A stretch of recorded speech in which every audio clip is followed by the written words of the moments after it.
On débute le bulletin avec une nouvelle du domaine municipal.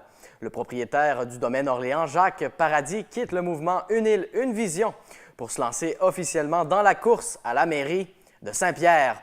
M. Paradis sera candidat pour la bannière Ensemble 2017, un nouveau mouvement électoral qu'il a lui-même lancé en conférence de presse au Logisport. Parlant justement du point de presse, la question des fusions des municipalités à l'île d'Orléans était au cœur des débats. Et comme vous allez être en mesure de le constater, Jacques Paradis était très volubile en présence des journalistes. Et le moins qu'on puisse dire, c'est qu'il n'a pas la langue dans sa poche. Attention, c'est pas du tout le même mouvement. En 2013, le mouvement qui a été lancé par les gens de Saint-Jean était pour la fusion directe. Vous votez pour nous, on fusionne les 6 municipalités. Et c'était pas possible parce qu'il y avait seulement qu'une municipalité qui défendait ça. 2017, c'est pas la fusion qu'on prône. 2017, ce qu'on dit aux gens, le mouvement Ensemble 2017. Non, celui-là, Une île, une vision? Oui, exactement. Ouais, on a continué le mouvement après les élections. Oui, c'est ça. On a changé l'orientation. Okay. On a changé l'orientation quand on a vu les résultats, qu'on a vu que les maires puis les élus ne voulaient plus rien savoir au niveau de la fusion. On a dit, on continue pas à demander des fusions, on perd notre temps. On perd notre temps. Il faut changer l'orientation. Et c'est à partir de ce moment-là qu'on a eu une nouvelle orientation. C'était d'informer notre public sur ce que pourrait devenir une étude de faisabilité si éventuellement on voulait se fusionner à 6, à 4, à 3 ou à 2. C'est pour ça que vous revenez avec le fait que vous ne voulez pas la fusion le 5 novembre. Non, on ne veut pas la fusion. On ne parle pas de fusion. On parle, si vous, citoyens de Saint-Pierre et de chacune des municipalités, si vous voulez savoir ce qu'on fait avec vos argents, si vous voulez savoir comment est gérée notre municipalité et puis notre MRC et puis notre territoire, élisez-nous. On va faire les études de faisabilité et une fois qu'on aura les résultats, on va vous informer, on va vous consulter, on va vous dire voici, advenant par exemple. Par exemple, je donne un exemple. Si on dit c'est une municipalité pour toute l'île avec 6 candidats, on va donner l'information pourquoi on veut ça et on va dire aux gens, êtes-vous d'accord avec ça? Vous n'êtes pas d'accord? Je ne sais pas encore le moyen de communiquer,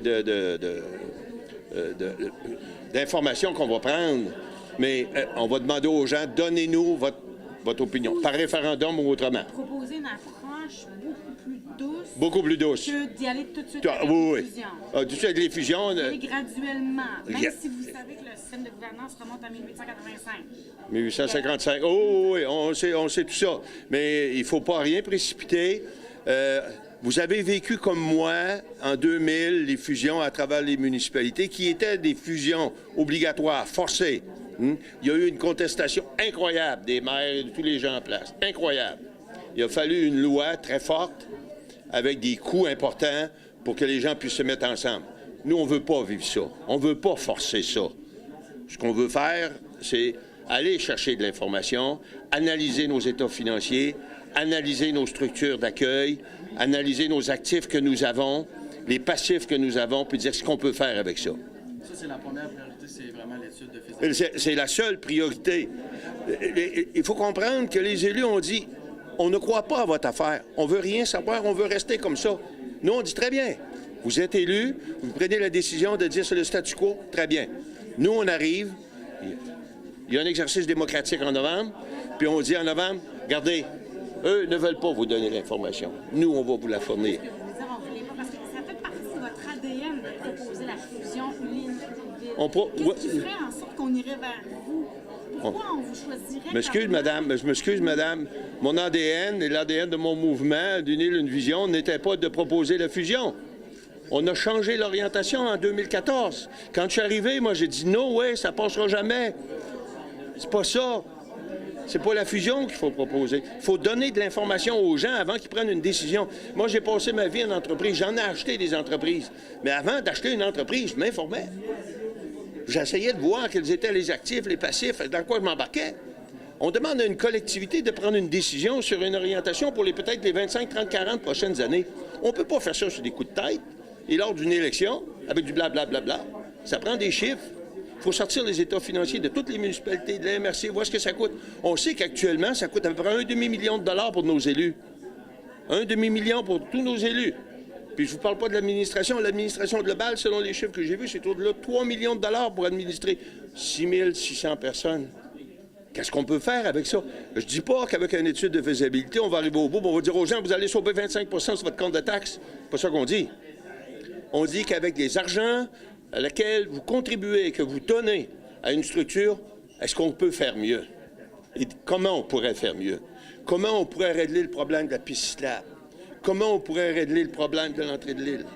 Comment on pourrait régler le problème de l'unification des règlements? En gardant 6 municipalités, une quarantaine d'élus?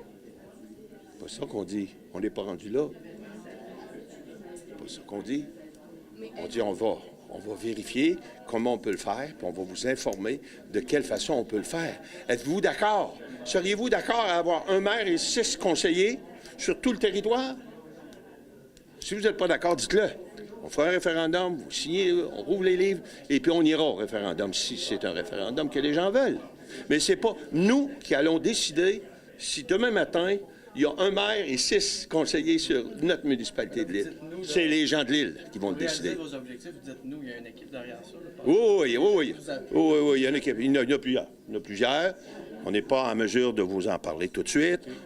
À la rentrée de septembre, vous allez avoir des conférences de presse où on va parler des gens qui sont là, qui nous appuient. Je peux vous dire déjà qu'il y a des anciens maires qui sont avec nous, qui sont prêts à nous appuyer, qui sont prêts à le dire.